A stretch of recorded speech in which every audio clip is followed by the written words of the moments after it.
नमस्कार, मैं बलराज ताम्रकार। आज हम मौलिक अधिकार के दूसरे भाग में हम चलते हैं, वीडियो के दूसरे भाग में, जिसमें हम पढ़ेंगे धार्मिक स्वतंत्रता का अधिकार। धार्मिक स्वतंत्रता का अधिकार अनुच्छेद 25 से 28 के मध्य इसका उल्लेख किया गया है। अनुच्छेद 25 में कहा गया है कि भारत में निवास करने वाले प्रत्येक नागरिक को किसी भी धर्म को अंतःकरण करने और अबाध रूप से मानने और प्रचार प्रसार करने की पूरी आज़ादी दी गई है।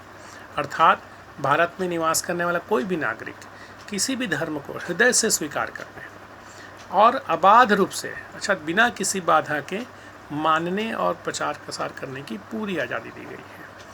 वहीं अनुच्छेद 26 में कहा गया है कि धर्म की अभिवृद्धि और विकास हेतु चल अचल संपत्ति के स्वामित्व एवं विधि सम्मत जो है उसका उपयोग करने का अधिकार दिया गया है। अर्थात इसमें कहा गया है चल अचल संपत्ति के स्वामित्व और विधि सम्मत उसका उपयोग करने का अधिकार। अर्थात हमारे यहाँ प्रत्येक धर्म को, प्रत्येक नागरिक को ये कहा गया है कि धर्म के अपने विकास हेतु वह चल अचल संपत्ति रख सकता है और साथ ही साथ लेकिन उसका विधि सम्मत प्रशासन करने का अधिकार दिया गया है।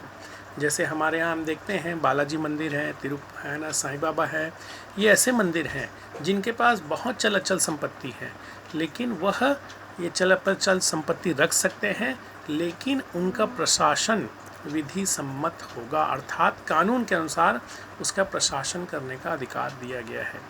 यह इसलिए किया गया है ताकि उस धर्म का जो है विकास संभव हो।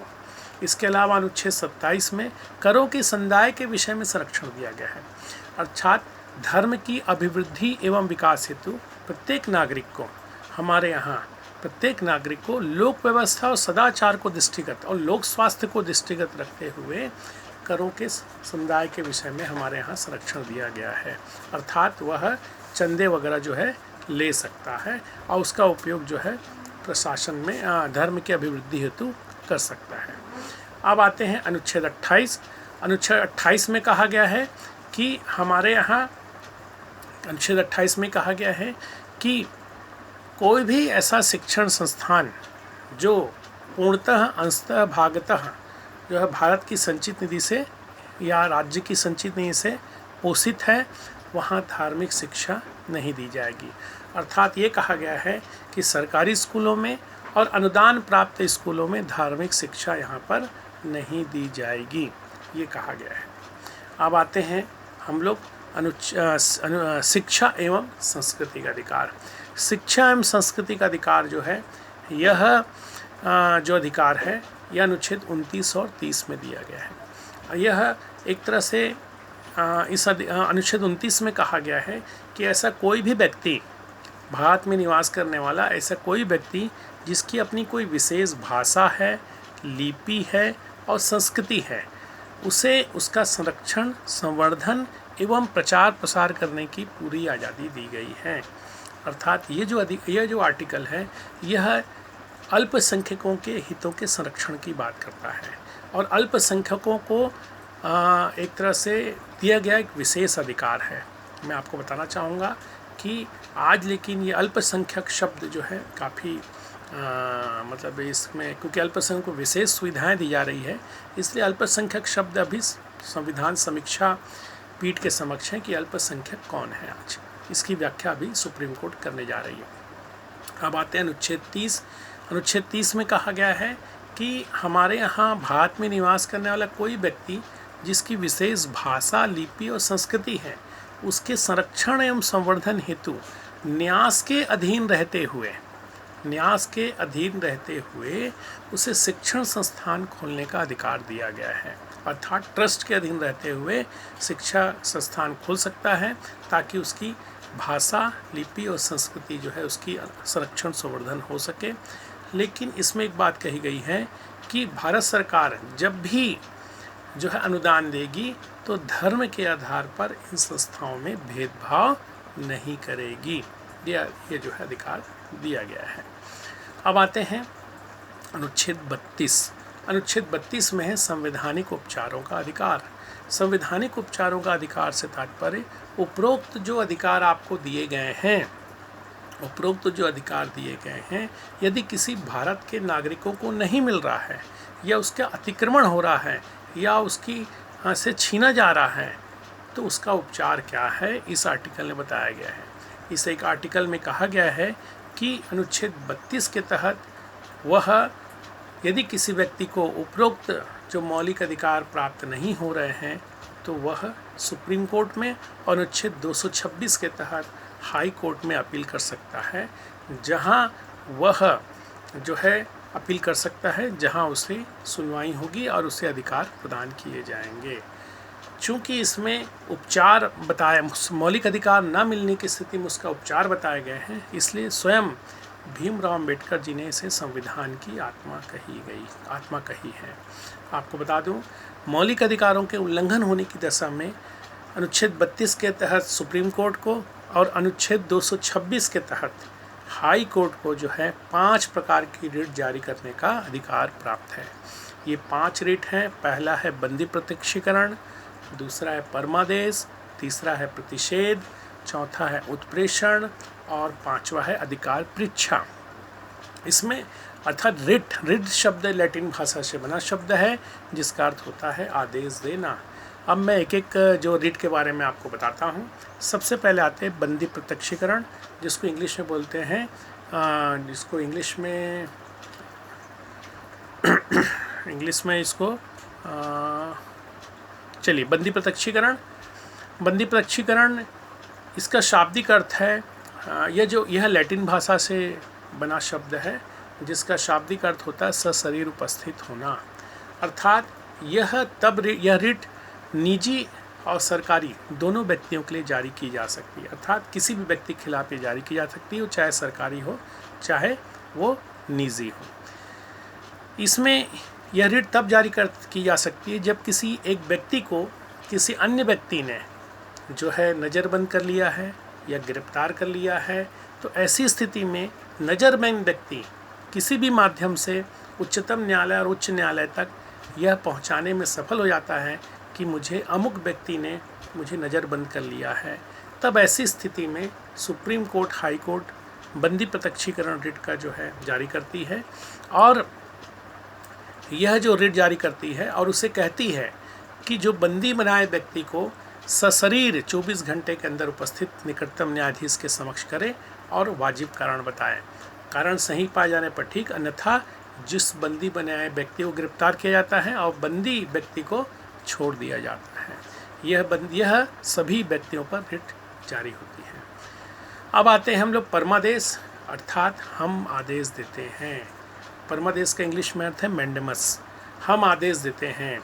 यह केवल सरकारी कर्मचारियों के विरुद्ध ही रिट जारी की जाती है। जब सरकारी कर्मचारी अपने पद से विमुख हो गया हो, कर्तव्यों से विमुख हो गया हो और कर्तव्य पालन में अपने आप को असमर्थ, मतलब सरकार को लगता है या व्यक्ति को लगता है कि असमर्थ है, तब ऐसी स्थिति में उस व्यक्ति को कर्तव्य का भान कराने के लिए, बोध कराने के लिए परमादेश रिट जारी करती है और उसे आदेश देती है कि आप कर्तव्यों का उचित निर्वहन करें।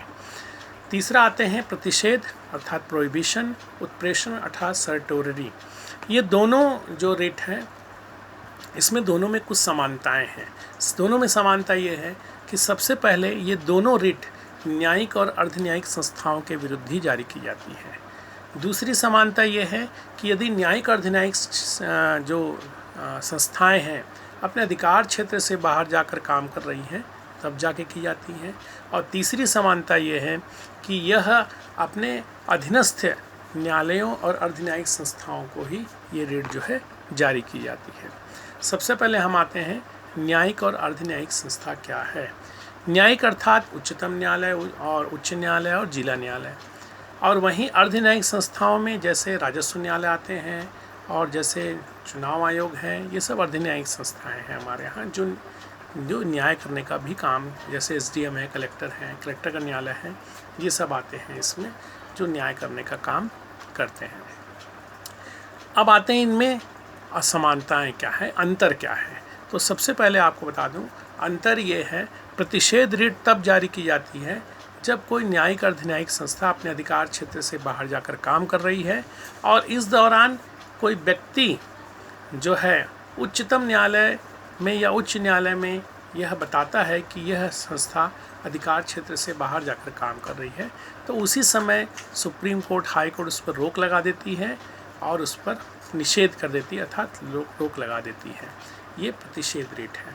और वहीं उत्प्रेषण का प्रयोग कब किया जाता है? जब कोई न्यायिक और अर्ध न्यायिक संस्था अपने अधिकार क्षेत्र से बाहर जाकर फैसले सुना चुकी है, तब उसके बाद सुप्रीम कोर्ट को पता चलता है, तब ऐसी स्थिति में जो है हमारे यहाँ उत्प्रेषण रिट जारी किया जाता है। उत्प्रेषण का शाब्दिक अर्थ होता है और अधिक जानकारी चाहिए, अर्थात उस पर रोक लगाती है और उस फैसले की पुनर्समीक्षा करती है और नए सिरे से फैसले सुप्रीम कोर्ट, हाई कोर्ट करती है। अर्थात दोनों में अंतर ये है कि प्रतिषेध रिट तब जारी किया जाता है जब कोई न्यायिक अर्धन्यायिक संस्था अधिकार क्षेत्र से बाहर जाकर काम कर रही है, ऑन प्रोसेस में है, तब जारी की जाती है। और उत्प्रेषण रिट तब जारी की जाती है जब कोई न्यायिक और अर्धन्यायिक संस्था अपने अधिकार क्षेत्र से बाहर जाकर फैसले सुना चुकी है, अर्थात डिसीजन हो चुका है, तब जारी की जाती है। इसलिए कहते हैं प्रतिषेध जो है पूर्ववर्ती चरण में लगाया जाता है और उत्प्रेषण जो है उत्तरवर्ती चरण में लगाया जाता है। इसलिए कहते हैं प्रतिषेध नकारात्मक है, केवल रोक लगाता है, जबकि उत्प्रेषण नकारात्मक के साथ सकारात्मक भी है, क्योंकि यह रोक लगाने के साथ साथ यह उस पर फैसले भी सुनाता है। अब आते हैं हम लोग अधिकार परीक्षा अर्थात क्यूआरेंटो। अधिकार परीक्षा जो है यह रिट हमारे यहाँ तब जारी की जाती है। अधिकार परीक्षा का ऐसा शाब्दिक अर्थ है किस अधिकार से, अर्थात दावे की वैधता की जांच की जाती है। अर्थात जब कोई पदों पर दो व्यक्ति दावेदार हो जाते हैं, तब उनके दावे की वैधता की जांच करती है और उसमें फैसले सुनाती है। जैसे हम देखते हैं कभी कभी किसी एक पद पर दो व्यक्ति दावेदार, कुलपति जब दावेदारी करने लग जाते हैं कि मैं भी कुलपति हूँ और मैं भी कुलपति हूँ, तब ऐसी स्थिति में उनके दावे की वैधता की जांच की जाती है और उसके फैसले सुनाए जाते हैं। तो ये इस प्रकार ये मौलिक अधिकार हुए आपका अनुच्छेद 32 संवैधानिक उपचारों का अधिकार। अब हम देखते हैं मौलिक अधिकार का महत्व क्या है। ठीक है, तो मौलिक अधिकार जो है उसका महत्व ये है कि एक मौलिक अधिकारों का अगर हम ध्यान से विश्लेषण करें तो हम पाते हैं कि मौलिक अधिकार हमारे यहाँ वह मूलभूत अधिकार हैं जो भारत में निवास करने वाले नागरिकों को दिया गया है ताकि उसका सर्वांगीण विकास सुनिश्चित हो सके।